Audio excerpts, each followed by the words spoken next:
भक्ति को जागृत करने के लिए, भक्ति को सुंदर स्वरूप प्रदान करने के लिए रैदास गुरु की कृपा हुई थी। तुलसीदास के भीतर की सोई हुई भक्ति को जागृत करने के लिए गुरु नरहर दास की कृपा हुई थी। शिवरी की भक्ति को जागृत करने के लिए, सुंदर स्वरूप प्रदान करने के लिए मतंग ऋषि गुरु की कृपा हुई थी। राम के भीतर की भक्ति को जगाने के लिए गुरु वशिष्ठ और गुरु विश्वामित्र की कृपा हुई थी। कृष्ण की भक्ति को जागृत करने के लिए संदीपन गुरु की भी कृपा हुई थी। और हमारी भक्ति जगाने के लिए क्षमादेव गुरु की कृपा हुई है। तुम्हारे भीतर भी भक्ति है, परंतु सुप्त अवस्था में पड़ी रहती है। उसको जागृत करने के लिए कोई महान सद्गुरु की कृपा की जरूरत होती है।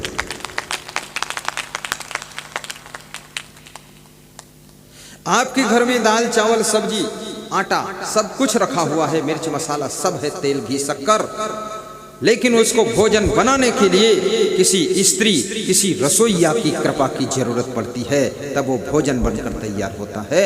आपकी जिंदगी में सब कुछ है, सारी शक्तियां हैं, लेकिन उन शक्तियों को समायोजित करने के लिए किसी महान गुरु की कृपा की जरूरत पड़ती है। तब आपकी शक्तियां जागृत होकर के विश्व कल्याण का काम करती हैं और आत्म कल्याण का काम भी करती है। आप सोचते होंगे गुरुजी कभी कभी बहुत जोर से बोलते हैं, कभी खुसर खुसर बोलते हैं। ये प्रवचन का तरीका है। हर समय जोर बोलूंगा तो थक जाऊंगा, और हर समय धीरे बोलूंगा तुम समझोगे कि मरियल गुरु है, कमजोर है, थोड़ा ताकत। धीरे बहुत बोलो तुम सो भी जाओगे, थोड़ा जोर लगा देता तुम समझते कुछ होने वाला है। होने वाला कुछ नहीं वही है जो शुरू में था लेकिन भक्ति है।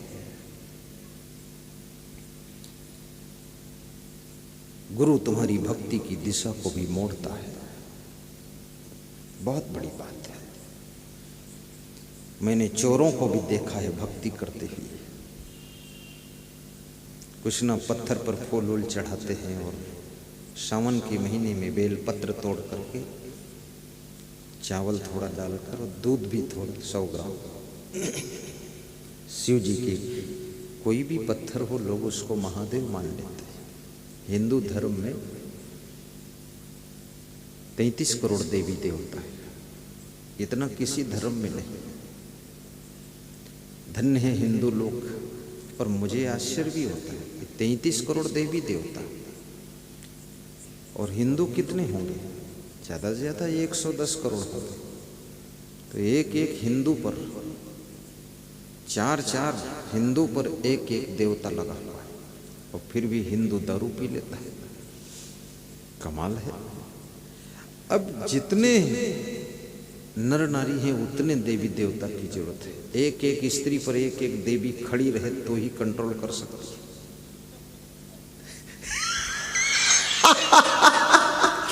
बहुत खतरनाक विषय है। हाँ, अब एक देवी 4 लेडीज को कंट्रोल कर रही है। अब 4 लेडीज जब तक एक को पकड़कर संभालती है तो दूसरी कुछ गड़बड़ कर देती है, दूसरी को कंट्रोल करती तो पहली वाली इधर उधर निकल जाती है।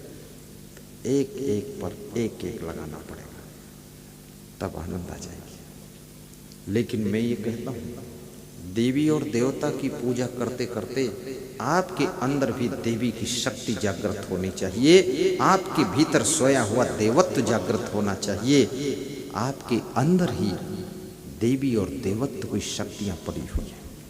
इसलिए उनकी गुरु की पूजा करते करते आपके अंदर भी गुरु के गुण विकसित होना चाहिए। गुरु की अच्छाइयां आपके अंदर विकसित होना चाहिए। गुरु का ध्यान करते करते थोड़ा सा गुरु का ज्ञान भी आपके अंदर बढ़ना चाहिए। गुरु के चरण छूते छूते उनके आचरण को भी छू लेना चाहिए।